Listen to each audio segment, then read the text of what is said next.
नमस्कार दोस्तों, स्वागत है आपका हमारे इस विशेष कार्यक्रम में, जहां आज हम बात करेंगे महर्षि वाल्मीकि जी के बारे में।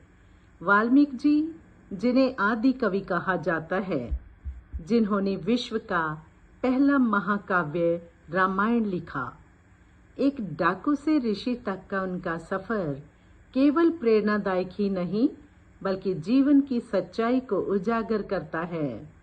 वाल्मीकि जी का जन्म कब हुआ, इसकी कोई सटीक जानकारी नहीं है, लेकिन उनके जन्म के उत्सव को वाल्मीकि जयंती कहा जाता है, जो कि अश्विन मास की शरद पूर्णिमा के दिन मनाया जाता है। वाल्मीकि जी का नाम मूल रूप से रत्नाकर था। परिस्थितियां ऐसी हुई कि वो डाकू बन गए। वे राह में चलने वालों को लूटते थे, किंतु एक दिन जब उन्होंने एक साधु को रोका, तब उनका जीवन ही बदल गया। ये साधु कोई और नहीं बल्कि नारद मुनि जी थे। जब वो साधु को लूटने लगे तो साधु ने उनसे प्रश्न किया, तुम लूट की दौलत अपने परिवार के साथ बांटते हो, तो क्या तुम्हारी ये पापों का बोझ भी तुम्हारा परिवार बांटेगा? उसने परिवार से पूछा, तो परिवार ने मना कर दिया।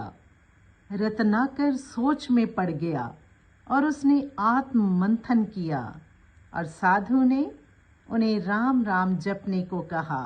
नारद मुनि से भेंट के बाद उनके शब्दों से प्रभावित होकर रत्नाकर ने तपस्या करने का निश्चय किया, पर वो राम नाम का उच्चारण करने में सक्षम नहीं थे। तो नारद जी ने उन्हें मरा मरा जपने को कहा। उन्होंने पूरी श्रद्धा से इसका जप किया, जिससे मरा मरा का उच्चारण बदलकर राम राम हो गया। और फिर उन्होंने कठोर तपस्या की, और उसके बाद स्वयं ब्रह्मा जी प्रकट हुए और उनकी तपस्या से खुश होकर उन्हें वाल्मीकि नाम दिया था। रत्नाकर का नाम वाल्मीकि इसलिए भी पड़ा क्योंकि वर्षों तक राम नाम का जाप करने के बाद उनके शरीर पर चींटियों ने एक टीला बना लिया था, और ब्रह्मा जी ने उन्हें वाल्मीकि नाम दिया था, जिसका अर्थ है दीमक के टीले से जन्मा। ये नाम डाकू रत्नाकर के पश्चाताप, कठोर तपस्या और आदि कवि वाल्मीकि के रूप में परिवर्तन का प्रतीक है, जिन्होंने बाद में रामायण की रचना की। इस प्रकार वर्षों की तपस्या, ध्यान और साधना से रत्नाकर का महर्षि वाल्मीकि में रूपांतरण हो गया। उन्होंने वेदों और शास्त्रों में गहन अध्ययन किया। उन्होंने रामायण की रचना की, जिसमें उनके संस्कृत में 24,000 श्लोक हैं। महर्षि वाल्मीकि को आदि कवि इसलिए कहा जाता है क्योंकि उन्होंने संस्कृत की साहित्यिक परंपरा में सबसे पहले महाकाव्य की रचना की, इसलिए उन्हें प्रथम कवि माना जाता है। और रामायण को संस्कृत साहित्य की पहली महाकाव्य रचना माना जाता है, क्योंकि ये किसी भी पूर्ववर्ती साहित्यिक रचना से पहले उत्पन्न हुई। रामायण में केवल राम कथा ही नहीं, बल्कि धर्म, कर्तव्य और मानवीय मूल्यों की शिक्षा भी है। वाल्मीकि जी को सीता माता का आश्रयदाता भी कहा जाता है, क्योंकि जब राजा राम ने प्रजा के कहने पर सीता को निर्वासित कर दिया था, तो महर्षि वाल्मीकि जी के आश्रम में उसने आश्रय प्राप्त किया।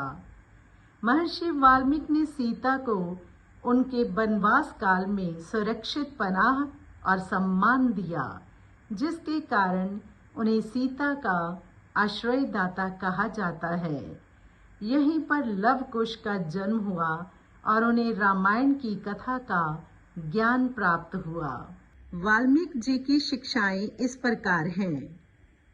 अज्ञान से ज्ञान की ओर यात्रा करो, कर्म, भक्ति और साहित्य का बहुत बड़ा महत्व है। मनुष्य अपने कर्म बदलकर जीवन बदल सकता है। साहित्य और कविता समाज का मार्गदर्शन कर सकते हैं।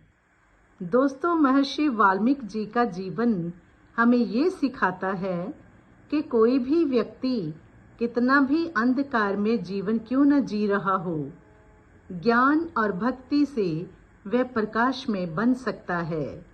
रामायण आज भी हमें धर्म, साहस और सच्चाई का मार्ग दिखाती है।